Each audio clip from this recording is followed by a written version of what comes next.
Welcome to another session of Endless Space. So I had the final episode recorded, but sadly, I recorded the final episode, but sadly I must have messed something up, and I lost that footage.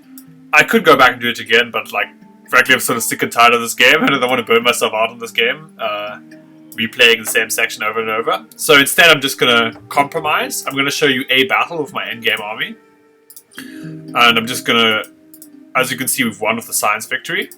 I'm just going to show you a battle, and then I'm going to do a recap section where I just quickly talk about what happened in this game. So as you can see, this difference engine really helped us pick up all the relevant N-tier sciences. We can even pick up United Empires Council just as an extra bonus. Now our main reinforcements here from this army. Let this be known as the Battle of Compromise. Kind of unfortunate. I would have liked to show.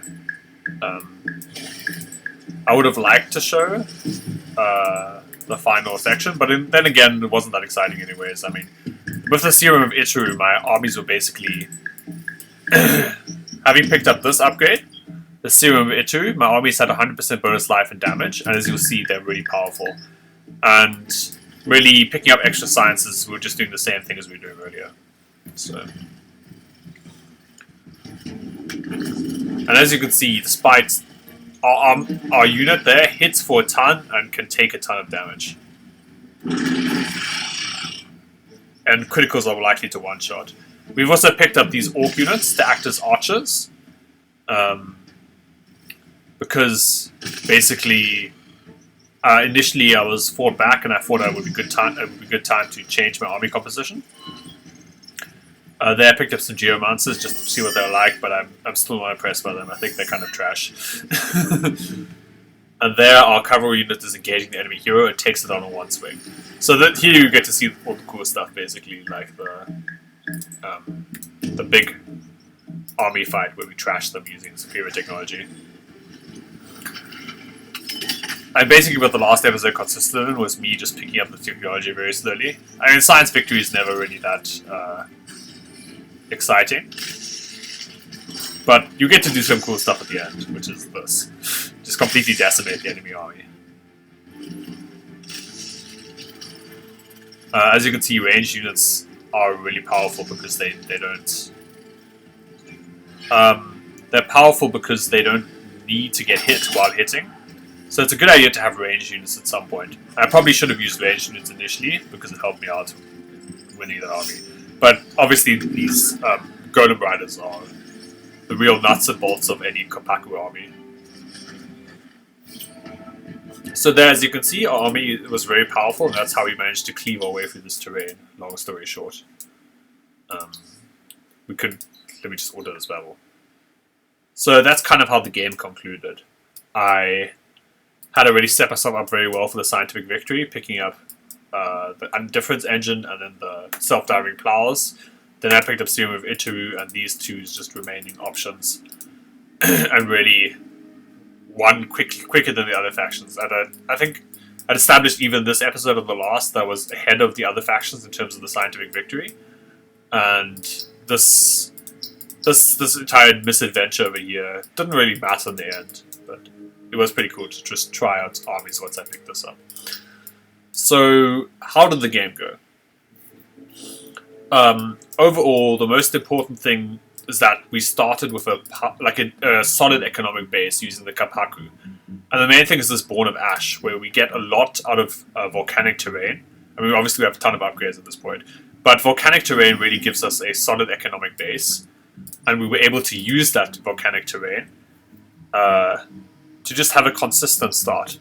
Although we had this weird sort of tube thing with this city, we never really built it out. We managed to pick up strong cities here in these locations and build out this section.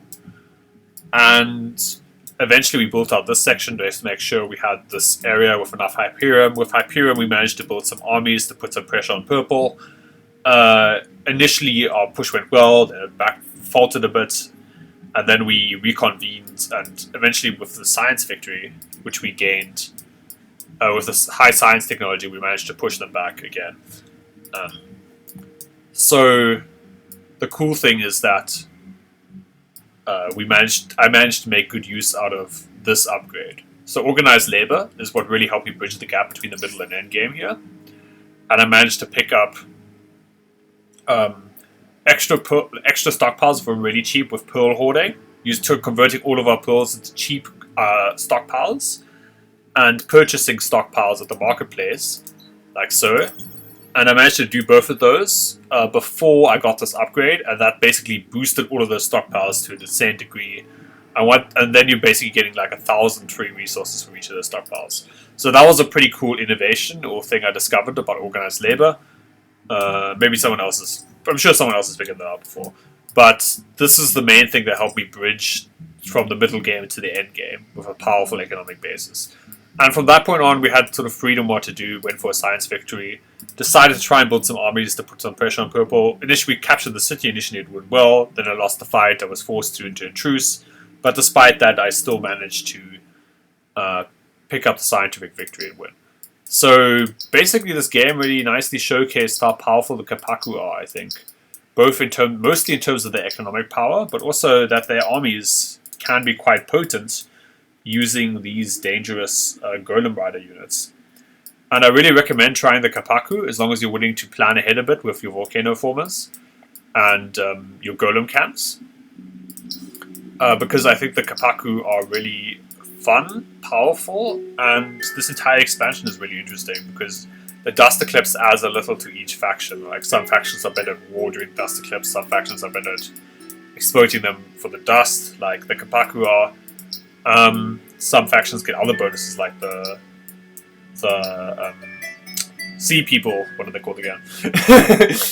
I know this. The Morgwa are able to sail a lot faster during the Dust Eclipse. So I hope, having seen this game, you have a better idea of what the Kapaku are like, how powerful they are, and how cool the latest expansion really is. I think really adds a lot to this game to be able to purchase heroes earlier by exploiting the Dust Eclipse, because I found earlier in the game it was often locked in terms of dust. So, and this time we also got to show off what you can do economically with a powerful faction if you're left well enough alone for the start of the game. Because we were on an island, we got kind of lucky with that, and we were able to just build up our economy.